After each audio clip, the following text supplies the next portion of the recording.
analysis where, again, we take a look at those popular companies out there. Today, we're going to take a closer look at Disney. I'm sure we all know the name Disney. But again, if you find this video here informational, be sure to hit that subscribe button below so you're informed about our future videos as well. But I gotta say, Disney's been in the news a lot lately, it seems like, and not for the right reasons. And there's one thing I don't like about companies getting involved in the political side. Either way, I really think that businesses should stay out of that because now we see what happens. You're not going to please both sides. And this is going to be the problem you're going to have. You try to go one way, I don't care which way it is, one way, the other, too far, you're going to have problems. And now Disney, gosh, their stock is down. I think it's down like 30, maybe 40%, maybe. I mean, we'll kind of look when we get the numbers, but it's just like, this is what happens when you mess around with politics as a business. Yeah, I mean, I don't want to say I feel bad for Disney. They've had a rough couple of years. I mean, you had the theme parks where, obviously those all got shut down because of COVID. That's a hard thing for a business to deal with.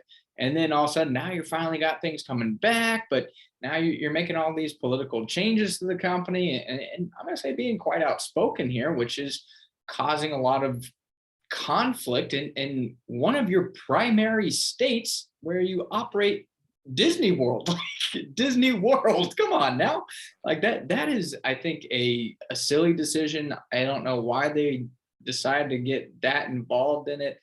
Maybe they thought they could make a difference in the way that the politics run, but there's a certain reason that governor was elected versus the other governor. And I think Disney, they've kind of pushed things maybe too far. It's supposed to be a family business and maybe getting a business that they shouldn't be in on how to maybe run a family.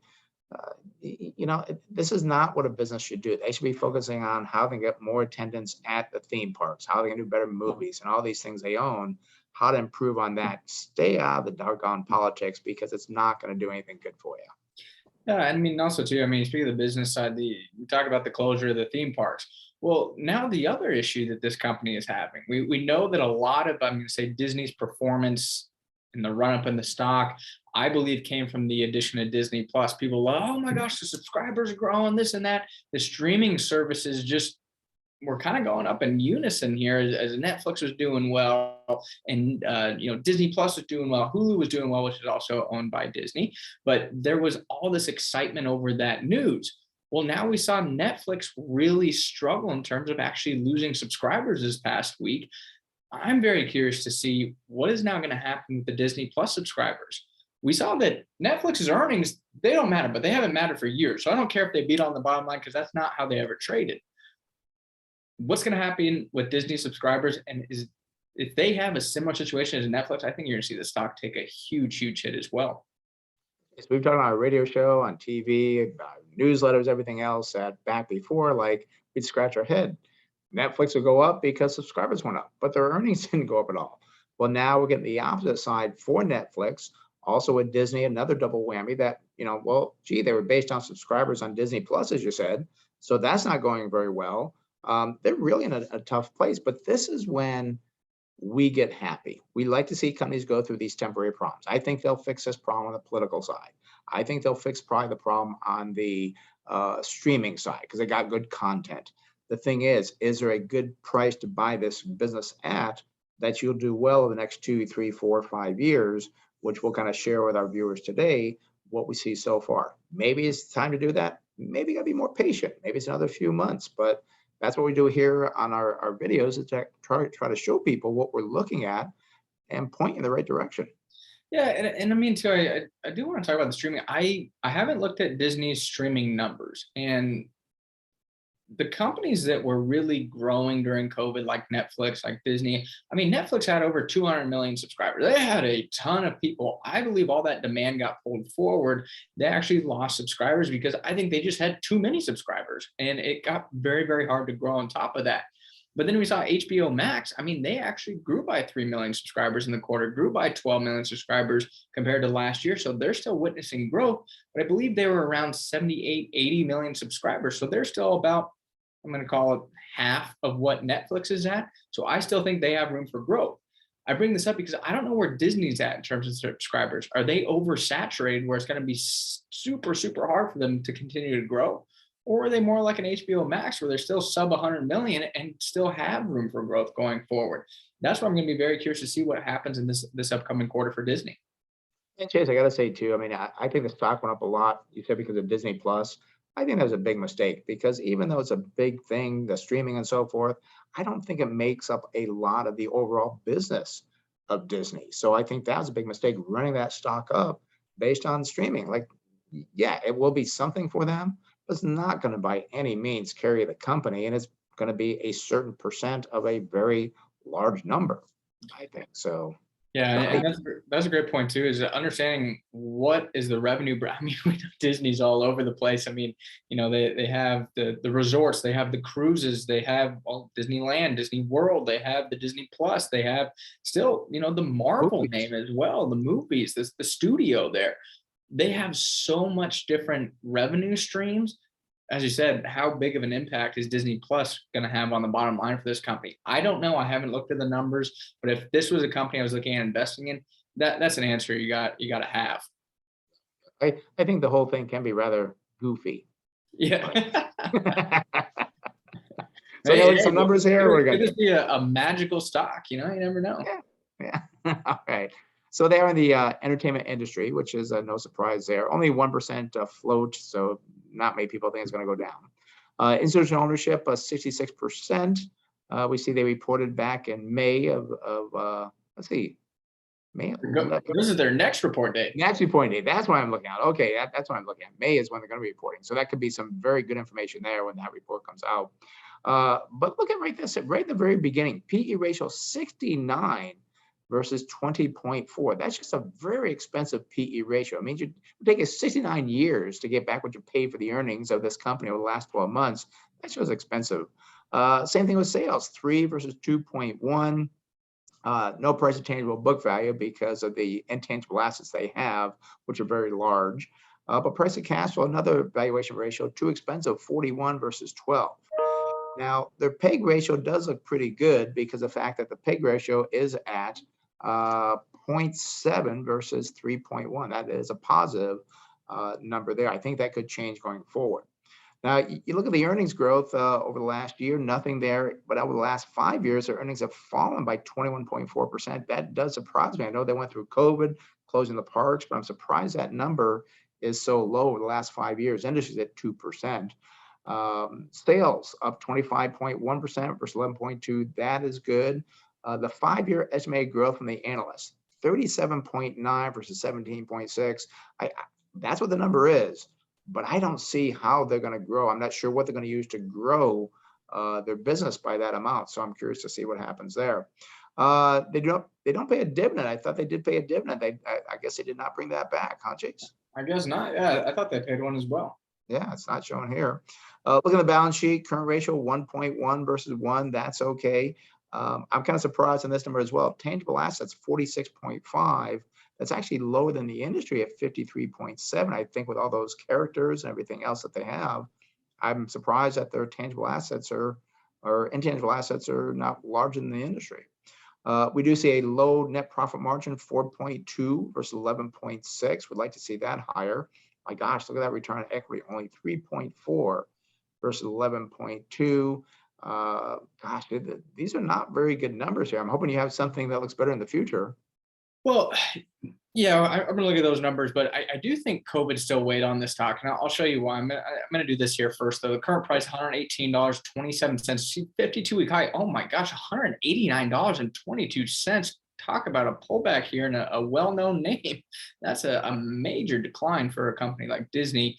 52-week low. Wow, that means they hit their 52-week low actually today, because this 52-week low as of yesterday at 121.28. So now they actually hit a new 52-week low today, and now it's at $118. So stocks continued to fall. You see year to date stock down, gosh, 24%, we'll call it. Not doing too well. I'm quite surprised by this. Look at the 5-year return for Disney, just 7.6%. Not very good there, to say the least. Not at all. I mean, that brings you back to what, 2017. Gee, that's not very good. I'm surprised on that as well. But again, this is what we like to see when we're looking for buying something, though. Yeah. I mean, the thing that I'm going to do here too is we're going to go out to September 2023. You do see estimated earnings per share here of $5.63. That does give us a target sell price here of $93.46. So it's still below the current price. You can see it's still trading at about 21 times future earnings. I did want to go back to a lot of the numbers you covered, though. I think they were still having big problems with the resorts and also the theme parks there. Because remember last year they had the capacity limits, especially here in California. Gosh, it was so hard to operate that theme park. You can see year over year growth this year. They're looking for earnings of 91% growth. I think that they're comparing obviously against very, very easy numbers.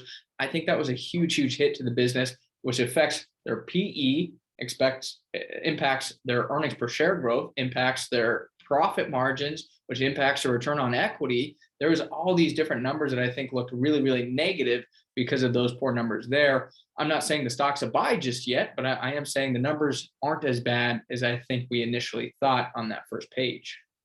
And Chase, let's stay with those numbers because you can see they report on a fiscal year, September. Well, this is now April. So we're not really that far away from September of 2022. We will be probably in October, start looking out to September 2024. I do see a nice increase there to $6.68, only 15 analysts, but I think that would put us above the current price. Still not a buy yet, but I think it's worth watching this company, how things play out. I don't know if you have a calculator there or not, but 668 will give us a target sell price of $110.89. So still below the current price. So I mean, this stock would still have to fall for us to be interested in it. It probably would have to fall down to about $80 a share. So yeah, I mean, it sounds crazy, but it could happen. I mean, obviously you've seen what's happened with Netflix. I mean, that thing's down, I think, gosh, about 70% from their highs. It's really, really tumbled. Same thing could happen at Disney here, and that could present a buying opportunity. And I mean, we're talking today in the office.